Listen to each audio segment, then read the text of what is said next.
शुरू करो, डालो बुनियाद, घर महल नजर आएगा। वंडर लाइए, वंडर अपनाइए, फर्क नजर आएगा। वंडर सीमेंट, फर्क नजर आएगा। नमस्कार, मैं हूं रविंद्र जैन और आप देखना शुरू कर चुके हैं सबकी खबर। लंदन के म्यूजियम में जैन तीर्थंकर भगवान की दो प्रतिमाएं रखी हुई हैं। एक है आदिनाथ भगवान और दूसरे हैं महावीर भगवान। इन प्रतिमाओं को भारत वापस लाने के कई वर्षों से प्रयास किए गए, लेकिन उनमें सफलता नहीं मिल सकी।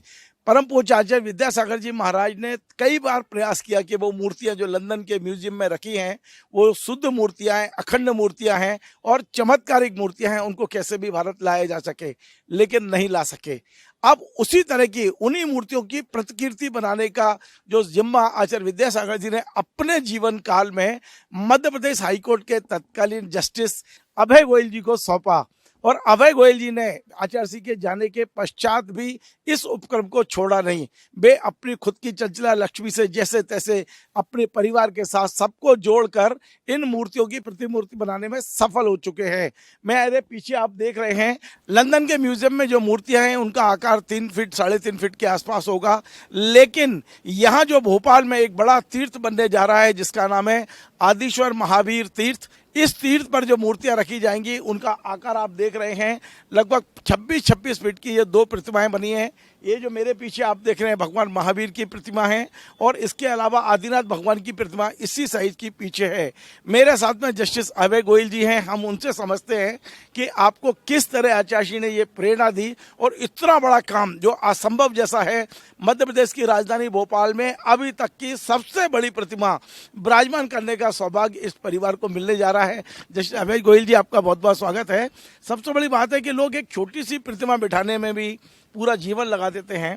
आचार्य जी ने आपको कैसे ये आदेश दिया? पहले तो कहा होगा शायद उन मूर्तियों को लाने का प्रयास करें। धन्यवाद रविंद्र जी, आज बहुत अच्छा अवसर है जब आपने सबकी खबर के माध्यम से पूरे देश को ये एक प्रोजेक्ट बताने का प्रयास किया है। मैं आपका आभारी हूँ बहुत बहुत। क्या हुआ कि जब मैं आचार्य जी से मिलता था तो कई विषयों पर उनसे निरंतर चर्चा होती थी, कानूनी मामलों में, जितने हमारे तीर्थों के केस चल रहे हैं उन मामलों में। इसके अलावा भी कई बार ऐसा प्रसंग होता था कि जब उनके पास समय है, हम बैठे हैं, तो कोई ना कहीं वो प्रसंग छेड़ देते थे। एक बार ऐसे ही 2013 में हम बैठे थे, बैठक कर रहे थे। उस समय आचार्य जी ने लंदन की म्यूजियम की बात वो छेड़ी कि भाई वो मूर्ति बहुत चमत्कारिक प्रतिमा है, ब्रिटेन सरकार उससे बड़ी उपकृत है, तो ऐसी जो संप्रदाएं चली गई हैं हमारे देश से उनको कुछ वापस लाने का प्रयत्न करना चाहिए। तो मैंने आचार्य शिव कहा कि मैं कोशिश करता हूँ, मुश्किल वाला काम है। उनका नहीं आप कोशिश करो, ज़रूरत पड़े तो लंदन भी चले जाओ। तो सबसे पहले फिर हमने इसको अनुराग को लंदन भेजा। बेटा अनुराग गया, वहाँ इसने सब पता किया, वो मूर्ति के फ़ोटो वोटो लिए, ओरिजिनल मूर्ति देखी, म्यूज़ियम वालों से बात करी तो वो कोई बात करने के लिए तैयार नहीं थे। मैंने फिर यहाँ पे PM ऑफिस को इन्वॉल्व किया, फॉरेन एक्सटर्नल अफेयर्स मिनिस्ट्री को इन्वॉल्व किया, हमारे इंडिया में उनके जो ब्रिटेन के एम्बेसडर थे उनसे चर्चा करी, लंदन में जो हमारे हाई कमिश्नर हैं उनसे चर्चा करी। उन सबसे चर्चा करने के बाद इतना हुआ कि फिर मैं जब लंदन गया तो वो मुझे हाई कमीशन के आदमी मुझे वहाँ ले गए, म्यूज़ियम में ले गए, दिखाया और फिर उनका रिकॉर्ड खोजा तो उनका भाई ये मूर्ति हम इसलिए नहीं दे सकते कि 1830 में ये मूर्ति जो है ये उड़ीसा के किसी कोर्ट के मामले में नीलाम हुई, कटक में नीलाम हुई ये मूर्ति। और एक जॉन ब्रिज नाम का अंग्रेज़ था, वो 1830 में इस मूर्ति को खरीद करके लंदन ले गया और वो अपने घर में इस मूर्ति को रखे रहा। उसकी डेथ के बाद 1870-72 में उसकी वाइफ ने ये मूर्ति लंदन म्यूजियम को गिफ्ट कर दी। तो उन्होंने एक टेक्निकल मुद्दा फंसा दिया कि साहब ये तो गिफ्टेड है, हम इसको नहीं दे सकते, कैसे दें। फिर वहाँ काफ़ी लंबी वार्ताएं चली। अंत में ये हो गया कि वो मूर्ति हमें 2018 में आचार्य जी को मैंने बताया कि वो मूर्ति इस कारण से हमको नहीं मिल सकती 5 साल के अथक प्रयास के बाद। तो ऐसे ही चर्चा थी तो हम कह लगे ये बन नहीं सकती क्या मूर्ति? तो हमने कहा आचार्य जी आप आदेश करें तो बन सकती है। बोले बनवाइए। अब बड़ी दिक्कत हो गई कि बनवाइए। मैंने आचार्य शिव कहा कि ये तो बड़ा प्रोजेक्ट होगा मूर्ति बनाने का, और इसके बाद में बात वहीं ख़त्म हो गई। इसके बाद में आचार्य ज्ञान सागर जी से काफ़ी जुड़ा था, जो सराक उद्धारक वाले हैं। मैंने उन्हें जिक्र किया एक दिन कि आचार्य जी ऐसा चाहते हैं कि जो लंदन की म्यूजियम है, ये हमारी मूर्ति है, रेप्लिका वो है, हम असल मूर्ति बनवाएं। हमने ये कहा उनको। तो उन्होंने कहा फिर अगर आचार्य जी की ऐसी इच्छा है तो ऐसा करो कि 51 फीट का पत्थर दे दो और कर्नाटक का ग्रेनाइट ढूंढो। 2018 से 2022-23 तक बीच में कोविड भी आ गया। कर्नाटक में पूरी खदानों में हड़ताल रही, ग्रेनाइट नहीं निकल रहा था। 5 फीट का 51 फीट का क्या 5 फीट का ग्रेनाइट मिलना मुश्किल था। मैंने बेटे वहाँ से कर्नाटक सरकार से बात करी, तब तो हमारे हंसराज जी भारद्वाज वहाँ कर्नाटक में गवर्नर भी थे। मैंने गवर्नर हाउस को इन्वॉल्व किया, तो उन्होंने सेक्रेटरी को बुला लिया, जो माइनिंग सेक्रेटरी है। माइनिंग सेक्रेटरी से कहा कि भाई इनको एक पत्थर दे दो। तो बड़ा मतलब 51 फीट का पत्थर मिलना मुश्किल था। फिर इस बीच में आचार्य जी भी, ज्ञान सागर जी भी नहीं रहे। फिर मैंने आके आचार्य जी को निवेदन किया कि स्थिति ऐसी है। बोले अगर वो कहते हैं तो ढूंढो कितना बड़ा पत्थर मिल सकता है। मैं खुद 3-4 बार खदानों में गया। आप बताऊं रवीन जी, खदानों में गया, मैंने जिस पत्थर को हाथ लगाया, पता लगा कि बाद में उसमें कोई लाइन आ गई, कहीं लकीर आ गई, कोई डिफेक्ट आ गया। 3-4 बार के बाद फिर मैं आचार्य जी के पास गया। मैंने कहा आचार्य जी, वो पत्थर, मैं जिस पत्थर को हाथ लगा रहा हूँ, आप यहीं से पीछे क्यों नहीं लगाते उस पत्थर को? तो ये बात नेमावर की है। तो मैंने कहा कि आप यहीं से बैठ के कुछ फूक वूक मार दो तो पत्थर मिल जाए। मैं कितनी बार जाऊँगा कर्नाटक? 4 बार होके आ गया खदान में, खुद खदान में गया धूप में। खैर अल्टीमेटली वो कहे कुछ नहीं, मुस्कुरा दिए। मैंने कहा नहीं, मैं वहाँ जा रहा हूँ और मुझे पीछे का एक बाल दे दो, तो ये जाके वहाँ लगा दूँगा। फिर भी हंस दिए वो। मैं गया तो आप देखो रवीन जी, कितना जब कोई चीज़ बननी होती है, तो ये जिस आदमी से मैं पत्थर ले रहा था, उसके पास एक वर्जिन खदान थी, जो कभी तक उसमें से कोई पत्थर नहीं निकला था। उसने कहा गोयल साहब, इसमें मैं ट्राई करता हूँ। निकला, पहली बार में ये कोई 28 फीट का पत्थर निकल आया। तो उसने कहा साहब 28 के 2 लिए हमने वो पत्थर, उनका 4 फीट का कमल अलग से बना लेंगे। 3 पत्थर लिए, 4 फीट का कमल लिया, ऐसे करके 28-4 32 फीट हमको मिल गया। अब ये कट पिट करके थोड़ा सा ये कोई 26 फीट रह गया है और 4 फीट का कमल है। तो 31 फीट की ये मूर्तियाँ 2 बन गई हैं। इन मूर्तियों की खूबी यह है कि ये पत्थर वर्जिन खदान का पत्थर है। उस खदान का से ओरिजिनल पहले कोई पत्थर नहीं निकला। और इसकी खूबी यह है कि ये वो बाहुबली भगवान की प्रतिमा भी बनी है। इसी पत्थर, गोमटेश बाहुबली की जिस पत्थर में प्रतिमा है वही पत्थर है। और इस पत्थर में आप देखो, एक काला डॉट नहीं है, एक काला तिल नहीं है। इतना निर्दोष, बिल्कुल निर्दोष, पूरा दोनों चट्टाने निर्दोष। ऐसा कभी होता नहीं। वो भी चक्कर खा गया, क्या नाम है, खदान का मालिक।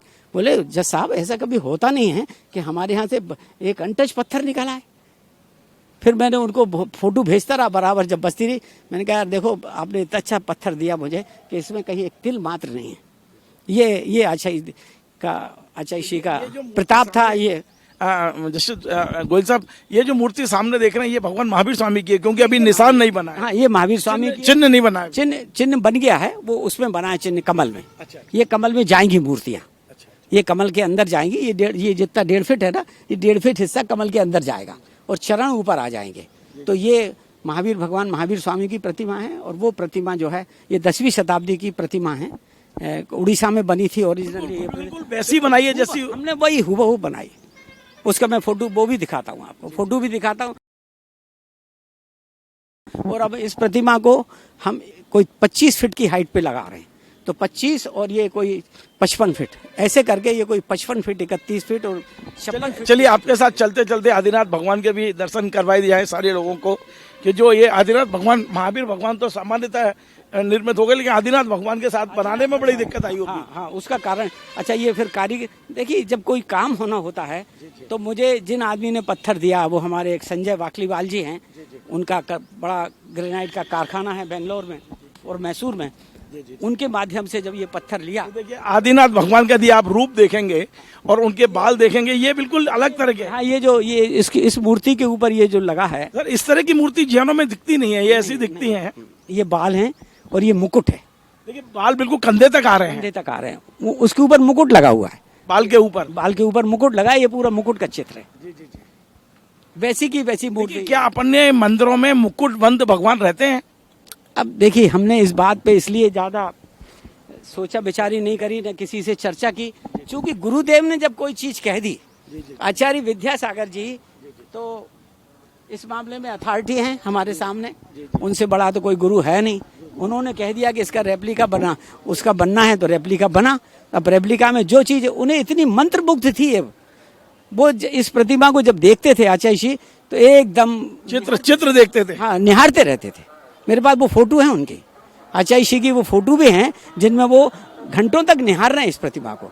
और जिस दिन मैं गया था आचार्य के पास, उस दिन कुंडलपुर पूरी कमेटी भी मेरे साथ गई थी, सिंह जी भी हमारे साथ थे जो अध्यक्ष थे। अब आपने गोयल जी, आपने मूर्तियां तो बना ली हैं और ये आचार्य सिंह के सपने को साकार करने की दिशा में आपका पहला कदम तो हो गया है। इनके पंचकल्याण कब कराने वाले हैं? अब इसके पंचकल्याणक तो सुधा सागर जी महाराज कराएं या प्रमाण सागर जी कराएं, मगर मुझे उम्मीद है कि शायद सुधा सागर जी महाराज आएंगे, वो इसका मार्गदर्शन दे रहे हैं मुझे। सुधा सागर जी से चर्चा हुई है? हाँ, मैंने पूरा प्रोजेक्ट उनको मालूम है, उनके मार्गदर्शन में ही अब आगे काम हो रहा है यहाँ पे सारा का सारा। अब यहाँ को एक नए तीर्थ की रचना कर रहे हैं जिसका नाम आपने आदिश्वर महावीर तीर्थ रखा है। ये नाम भी सुनिए। चर्चा के दौरान जब आचार्य श्री से बात हो रही थी तो आचार्य श्री ने स्वयं कहा कि ये तो बड़ा आदिश्वर महावीर धाम बनेगा। तो उसी दिन हमने नोट कर लिया कि महाराज जी ने तो नामकरण तक कर दिया इसका। ये सब गुरुदेव का। जमीन है, कहाँ बनेगा उसके बारे में थोड़ा आप बताएं। बताता हूँ आपको। चलिए मेरे पास चलिए तो वो उस स्थान पर चलते हैं जहां आप इस तीर्थ की रचना करने वाले हैं। अब हम उस स्थान पर आ गए हैं जहां पर आदिश्वर महावीर तीर्थ की रचना की जा रही है। आप मेरे पीछे देखेंगे एक बहुत बड़ा ये जो एक पेडिस्टल बनाया गया है, इसके ऊपर आप देखेंगे संगमरमर के कमल सिंहासन बन चुका है और इनके ऊपर 26 फीट की प्रतिमा आदिनाथ भगवान और महावीर भगवान की आएंगी। मैं चाहता हूँ रहमान भाई चारों तरफ से दिखाए हैं, लगभग 6 एकड़ में ये तीर्थ की रचना हो रही है और ये पूरा की पूरा यहाँ भी जो जमीन है वो अभय गोयल, जस्टिस अभय गोयल जी के परिवार की बहुत पुरानी जमीन है जो अब उन्होंने इस ट्रस्ट को देने का निर्णय ले लिया है। आज की तारीख में आप समझ सकते हैं राजस्थान मेन रोड पर ये जमीन है और जिसे उनके पूरे परिवार ने मिलकर एक जैन तीर्थ को दान देने का ये निर्णय लिया है, ट्रस्ट को दिया है। ये बहुत बड़ी बात है। हम अभय गोयल जी से समझते हैं कि भविष्य का ये तीर्थ क्या होगा। अभी हमने देखा यहाँ 24 भगवान की प्रतिमाएं भी तैयार हो चुकी है, यहाँ 24 भी बनने वाली है। अभय गोयल जी, मैंने देखा उधर 24 तैयार है बन करके। परिकर सब कोई 4.5 फीट का परिकर है, उसमें 21 इंच की मूर्ति उसकी मूर्तियाँ बन गई हैं सारी। बड़ा अद्भुत हमारी कल्पना है इस 24। मुझे लगता है ये भोपाल का सबसे बड़ा तीर्थ। सबसे, मैं कहता नहीं हूँ, मैं क्यों कहूँ कि सबसे बड़ा तीर्थ, हो सकता है इससे भी बड़ा कोई बना दे मगर आज की तारीख में भावना यही है कि विश्व का सबसे बड़ा अहिंसा का और ऋषभ देव के और आदिनाथ के सिद्धांतों का प्रचार का एक केंद्र बने, ऐसी मेरी भावना है। सर, यहाँ केवल आप मंदिर बना रहे हैं या मंदिर के साथ साथ आपकी प्लानिंग क्या है? मैं बता रहा हूँ कि ये 2 प्रतिमाएं खड़ी कर रहे हैं, आदिनाथ ये कर रहे हैं। इसके आगे एक भक्तांबर हीलिंग सेंटर होगा। भक्तांबर हीलिंग सेंटर मंत्रों के द्वारा उपचार। हाँ, उपचार होगा यहाँ पे निरंतर। वो डॉक्टर मंजू जैन है नागपुर की, जो इंटरनेशनल भक्तांबर हीलर हैं, उनके सहयोग से और उनके सुझाव से ये मंदिर मैं बना रहा हूँ, भक्तांबर हीलिंग सेंटर। यहाँ पे कोई भी आदमी आकर के भक्तांबर के काव्यों के माध्यम से, मंत्रों के माध्यम से अपना उपचार कर सकेगा, रह सकेगा, उसकी रहने की व्यवस्था। इसके बगल में यहाँ एक 24 हम बना रहे हैं। ये एक अद्भुत 24 है। वो भी मैं इसलिए कहता हूँ कि यहाँ पे 24 के साथ 24 भगवान के चरण हैं जो बन के आ गए हैं। चरण भी एक अच्छी सी उसमें रखे जाएंगे। उसके बाहर वो 24 पेड़ होंगे जिन पेड़ के नीचे भगवान को केवल ज्ञान प्राप्त हुआ, तीर्थंकरों को।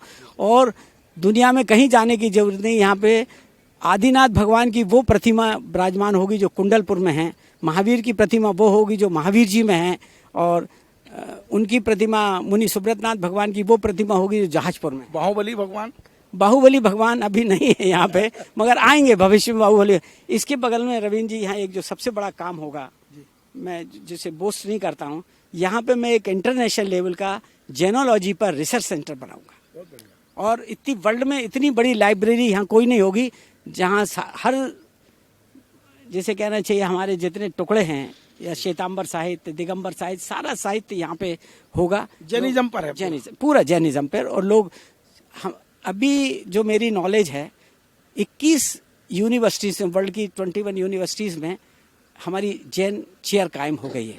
उन सबको हम क्लब करके उनको यहाँ जोड़ेंगे और चाहेंगे कि वो सारी की सारी जो चेयर बनी है वहाँ पे वो भी ऑनलाइन यहाँ पे जुड़ी रहें। और यदि कोई आदमी रिसर्च करना, जो आज काम जर्मनी में हो रहा है कि हमारे साहित्य जर्मनी में जा रहे हैं और वहाँ से ट्रांसलेट होकर वापस आ रहे हैं, हम उस विधा को यहाँ रिवाइव करना चाहेंगे। आखिरी सवाल अब मेरा है कि आप यहाँ हीलिंग सेंटर बना रहे हैं, रिसर्च सेंटर बना रहे हैं, लाइब्रेरी बना रहे हैं, केवल जैन तीर्थ नहीं है बल्कि इससे जुड़े हुए बहुत सारी ऐसी चीजें जो जैनिज्म। देखिए, संत निवास यहाँ बन रहा है, गेस्ट हाउस बनेगा, यहाँ पे स्कूल बनेगा, गुरुकुल बनेगा।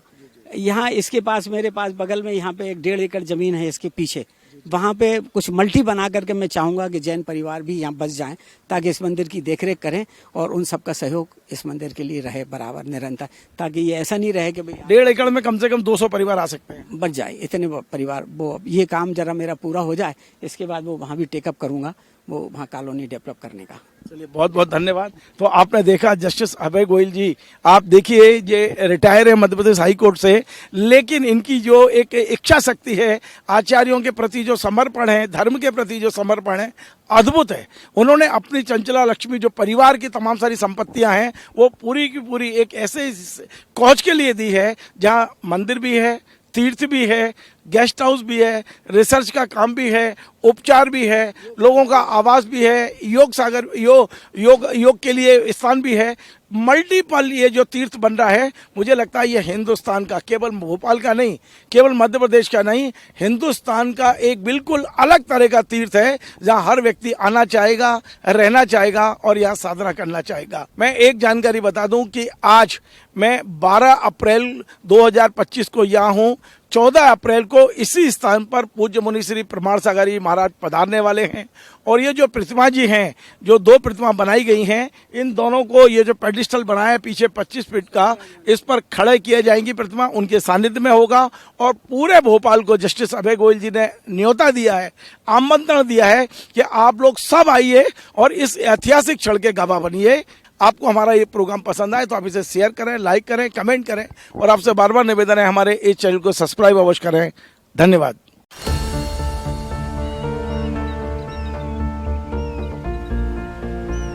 जो बनकर मेरा हमसफर आएगा, सिर्फ उसी को फर्क नजर आएगा। शुरू करो, डालो बुनियाद, घर महल नजर आएगा। वंडर लाइए, वंडर अपनाइए, फर्क नजर आएगा। वंडर सीमेंट, फर्क नजर आएगा।